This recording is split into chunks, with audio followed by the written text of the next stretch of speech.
монголчууд их хурдтай арт юм байна л да. Бүр Чингис хааны байлдан дагуулт үе нууцсан ч бас нэг хурд байж. Учир юу вэ гэхээр аливаа нэг улс руу аян дайн хийхээр илчилгээдэг байж. Тэгээ тухайн улс нь зарим нь одоо бууж өгдөг, зарим нь дайт хийгээдэг, зарим нь бүр илчийнх нь хөлийг тастаа явуулж исэн түүх байгаа. Тэгээд тухайн улсууд нь тооцоолдог байж. За монголчууд тийм одоо дайнд оршдог улс.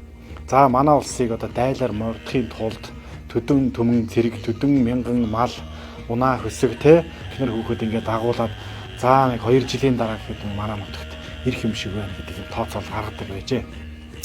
Гэтэл монголчууд яадаг байсан гэхээр ерөөсөө бүтэн үхрийн махыг одоо хатаагаад борцлоод нутаглаад давсганд нь багтаагаад тэгээд унаа хөтлөхөө 2 мордтой өдөр шөнөгөө тавхиад ингээд 6 сарын дараа гэхэд тухайн улсад очичдаг. Тэгээд найр наадам хийж ахтан санаанд байх үед нийслээд авчдаг. За өмсөж байгаа хувцас сонрын хувьд ч гэсэн мөн их тийм хурдтай өмсөж болдог тийм Монгол дээлтэй. Тэр нь одоо сугандаа ганцхан товчтой. Тэгээд тэр дээл нь одоо майхан болж болдог, хөнжил болдог, жорлон болдог тийм. Гутлан гэх л одоо үндэсний Монгол гутал тийм.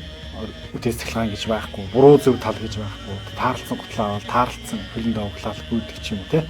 Иймэрхүү байдаг. Тэр их хурдтай ген нь тухайн үед монголчуудын давуу тал байсан болвол одоо бидний сул тал болчиход байна л да.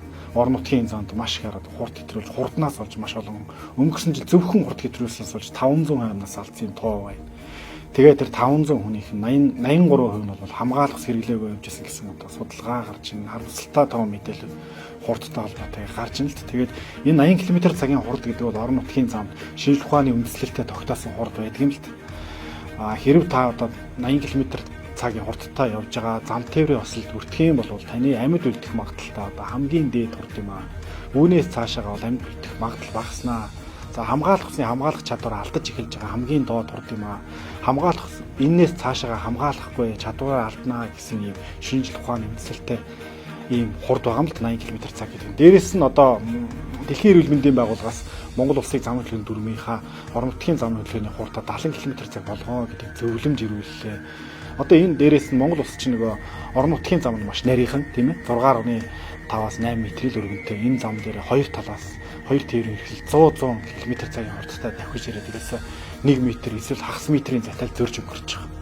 Тэгэхээр энэ дээр одоо аюул бий болоод байгаа. Тийм учраас орон нутгийн зоригтой манайхан хурдаа тохируулж явж байгаараа гэдгийг зөвлөмөр байна. Зөрж байгаа тээврийн эрхлэлтэй хүндэтгэлтэй хандъя.